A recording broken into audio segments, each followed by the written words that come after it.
Our money is not fake, but it no longer protects you. On August 15, 1971, money stopped being a store of value and became a tool of policy. Nothing collapsed, nothing felt different. And that is exactly why almost no one noticed. For most of modern history, money operated under limits. Paper currency did not stand on its own.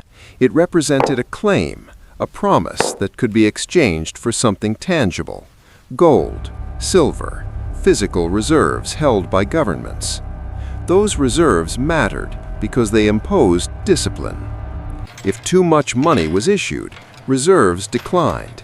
If spending expanded too quickly, confidence weakened. If promises exceeded backing, the system pushed back. This did not require trust in leaders or institutions. It was enforced by structure. Money could not grow indefinitely without consequences appearing somewhere else. That constraint slowed reckless expansion. It forced trade-offs. It made long-term economic mistakes difficult to hide. This system was not perfect, but it created friction, and friction limited how far power could stretch without resistance. Limits do more than control money. They control behavior. When money is constrained, power must operate within boundaries. Governments cannot endlessly delay consequences. Large commitments require real sacrifices. Wars carry visible financial costs. Economic errors surface sooner, often within the same generation. This does not eliminate risk, but it concentrates accountability. Power still exists, but it must respond to reality rather than override it. As long as money remained anchored to something finite, ambition was tempered by constraint. Expansion required justification. Promises required backing. Over time, however, this restraint began to feel restrictive. As economies grew larger and more complex, limits were increasingly viewed not as safeguards, but as obstacles to growth. Pressure began to build. By the mid-20th century, the global economy had changed. International trade expanded rapidly. Government spending increased. Financial obligations multiplied across borders. The United States emerged as the center of the global monetary system. The dollar became the reference currency for trade, reserves, and settlement worldwide. Yet it remained tied to gold. Over time, more dollars existed than gold available to support them. Foreign governments could exchange dollars for gold, and the imbalance grew harder to ignore. The tension was not ideological, it was mechanical. The system was being asked to do more than it was designed to handle. As spending rose and commitments expanded, the math stopped aligning. And systems that cannot balance indefinitely do not collapse immediately. They adapt. On August 15, 1971, the United States made a technical decision with historic consequences. The dollar would no longer be convertible into gold. There were no closed banks, no market shutdowns, no interruption to daily life. Paychecks still arrived. Stores remained open. Money continued to circulate. The decision was framed as temporary. It was presented as a procedural adjustment, but it was never reversed. From that moment forward, money was no longer anchored to a physical limit. For the first time in modern history, the supply of money was governed not by scarcity, but by policy. The system did not fail, it transformed.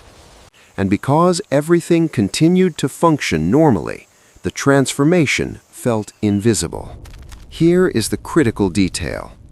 The most dangerous financial changes do not break systems.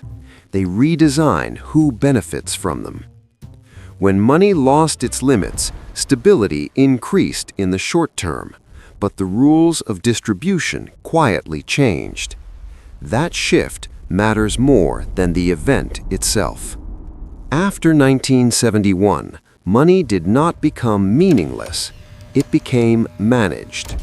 Its supply was no longer constrained by physical reserves, but by policy decisions, models, and institutional judgment. This was not deception, it was design. The new system was built for flexibility, to absorb shocks, stabilize markets, and respond to crises. But flexibility has a cost. Money could now be created to solve immediate problems while transferring consequences into the future. Short-term stability improved, long-term distortion accumulated. Money stopped functioning primarily as a store of value and became a tool of economic management. The effects of that shift were not immediate. They were structural. When new money enters an economy, it does not reach everyone at the same time. Those closest to its creation receive it first. Banks, large financial institutions, major corporations, asset holders. They gain purchasing power before prices adjust. Banks and large financial institutions receive newly created money at near zero cost.